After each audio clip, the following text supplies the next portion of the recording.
বিষয়টা খুবই স্পর্শকাতর। আমাদের যেই দুজন সেনা সদস্য গ্রেফতার হয়েছেন, আমি মনে করি যে এটা অল্পের মধ্যে বিষয়টা বড় আকারে যায়নি, আমরা বেঁচে গেছি। বাংলাদেশ সেনাবাহিনী এই মুহূর্তে সারা বাংলাদেশের কোনো বাহিনীর প্রতি যদি সাধারণ মানুষের আস্থা থাকে, সেটা হচ্ছে আমাদের সেনাবাহিনী। তবে এই ডক্টর ইউনূস সরকারের এই শাসনামলে সেনাবাহিনীকে দীর্ঘদিন যখন মাঠে পাবলিকলি তাদেরকে রাখা হচ্ছে, তখন কিন্তু একটা জিনিস হচ্ছে, বাংলায় একটা কথা আছে, সঙ্গদোষে লোহা ভাসে। যেই সেনাবাহিনীর জায়গা হচ্ছে ব্যারাক, যেই সেনাবাহিনীর জায়গা হচ্ছে যে দেশের দুর্যোগ প্রবণ অথবা বিশেষ জরুরি কোনো অবস্থায় তারা রাজপথে নামে। সেনাবাহিনী রাজপথে থাকা মানে মানুষের মধ্যে এক শ্রেণীর মানুষ, আমরা যারা আমজনতা আছি, আমরা নিশ্চিন্ত থাকি। আবার যারা লুটপাটকারী, যারা দুর্বৃত্তরা, তাদের কলিজার মধ্যে ভয় কাজ করে। তবে সেনাবাহিনীকে দীর্ঘদিন যদি আপনি মাঠে রাখেন পুলিশের বিপরীতে, অথবা পুলিশের বিকল্প হিসাবে, আইনশৃঙ্খলা বাহিনীর বিকল্প হিসাবে, সেইখানে কিন্তু এই সেনাবাহিনীর যে স্পিরিট, এই সেনাবাহিনীর যে ট্রেনিং, এই সেনাবাহিনীর যে আত্মমনোবল, সেইখানে কিন্তু নানান ধরনের ঝামেলা তৈরি হয়ে যায়। আজকে যে ঘটনাটা ঘটছে সেটা কিন্তু তারই বহিঃপ্রকাশ। তো আমার মনে হয় আইনশৃঙ্খলা বাহিনীকে নিজেদের দায়িত্ব বুঝে নেওয়া উচিত। সেনাবাহিনী আর বড় কোনো ঘটনা ঘটানোর আগে সেনা সদস্যরা, এরকম দুইজন আজকে যারা গ্রেপ্তার হয়েছেন, তো যেন আর এরকম ঘটনা না ঘটে, সেনাবাহিনীকে আমার মনে হয় যে ব্যারাকে ফিরিয়ে নেওয়ারই সময় এসেছে। কারণ সারা বাংলাদেশের সেনা সদস্যরা দিন রাত যখন আমাদের নিরাপত্তায় কাজ করছে, সারা বাংলাদেশের সেনা সদস্যরা যেই পরিমাণ ইফোর্ট দিচ্ছে, এর মাঝখানে দুই একজন সেনা সদস্যদের জন্য বাহিনীটার বদনামও হয়ে যাবে। কারণ নামটা কি আসছে, সেনা সদস্য গ্রেপ্তার। রাজধানীর বনানীতে ডাকাতির প্রস্তুতির সময় দুই সেনা সদস্য সহ 4 জনকে গ্রেফতার করেছে পুলিশ। বিষয়টা কেমন নেগেটিভ একটা ইমপ্রেশন ক্রিয়েট হয়েছে আপনি ভাবেন।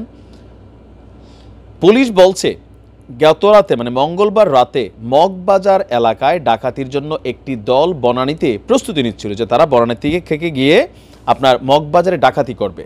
তো গোপন সংবাদের ভিত্তিতে তাদেরকে গ্রেফতার করা হয়।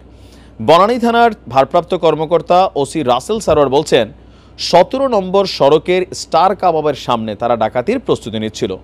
সেই সময় সেখানে উপস্থিত থাকা আরও 2 সেনা সদস্য সহ 3 জন পালিয়ে যায়। গ্রেফতার 2 সেনা সদস্যকে অলরেডি সেনাবাহিনীর কাছে হস্তান্তর করা হয়েছে। অন্য 2 জনকে আদালতে হাজির করে 3 দিনের রিমান্ডে নেওয়া হয়েছে। তবে গ্রেফতারকৃত সেনা সদস্যদের নাম প্রকাশ করেননি ওসি সাহেব। এটা আমি ওনাকে ধন্যবাদই দেই, কারণ সেনা আইনে তাদের বিচার হবে। আরও 2 সেনা সদস্য সহ 3 জন পালিয়ে যান, তার মানে 4 জন সেনা সদস্য এই ডাকাতির মধ্যে নিজেদেরকে ইনক্লুড করার চেষ্টা করছিলেন। এখন 2-1 জন মানে সেনা সদস্যের দায়ভার কি সেনাবাহিনীকে নিতে হবে? অবশ্যই না। পুলিশের মধ্যে এমন অনেক ঘটনা ঘটে, র্যাবের মধ্যে অনেক ঘটনা ঘটেছে, বিজিবিতেও ঘটে। তবে ব্যক্তির অপরাধ প্রতিষ্ঠানের না, এটা আমরা সকলে জানি। কিন্তু ওই যে যখন এরকম একটা পরিস্থিতি তৈরি হয়, এটার তো পজিটিভ নেগেটিভ একটা ইফেক্ট তৈরি হয়। আমরা মনে করি এই সেনাবাহিনীকে দীর্ঘদিন মাঠে রাখার ফলে পাবলিকলি ডিলিংস করতে গেলে, আমরা পাবলিক নিজেরাই তো ভাই খারাপ। থাকে না যে ধরেন আপনি 10 জন ভালো মানুষের সাথে যদি একটা সোরো চলে, তার মেন্টালিটিতে পবিত্রতা আসে। আবার আম পাবলিক, আমরা যারা বাটপার আছি, চোর আছি, তো তাদের সাথে আইসা দেখা গেছে হয়তো আমাদের এই সেনা সদস্যরা তাদের কুবুদ্ধিতে বিপথে পা বাড়িয়ে দিয়েছিলেন। তবে এই ধরনের নিউজগুলা আমরা এই কারণেই করি, সেনাবাহিনীকে আমরা ভালোবাসি। আমরা চাই না সেনাবাহিনীর নামের সাথে কোনো ধরনের 2-1 জন কর্মকর্তার জন্য কলঙ্ক লাগুক। তো এটার জন্য সলিউশন, এটা আমার ব্যক্তি মতামত, যে আমাদের সেনাবাহিনীকে তাদের যে জায়গা, মাঠ, ব্যারাক, সেইখানে ফিরিয়ে নেওয়া হোক, ক্যান্টনমেন্টের ভেতরে নেওয়া হোক। আবার যদি কখনো দরকার হয়, পরিস্থিতি খারাপ হয়, প্রয়োজনে আবার তাদেরকে মাঠে নামানো যেতে পারে। তো নিশ্চয়ই যারা দেখার বিষয়গুলো দেখবেন। আর কি বলবো, ভালো থাকুন। আসসালামু আলাইকুম।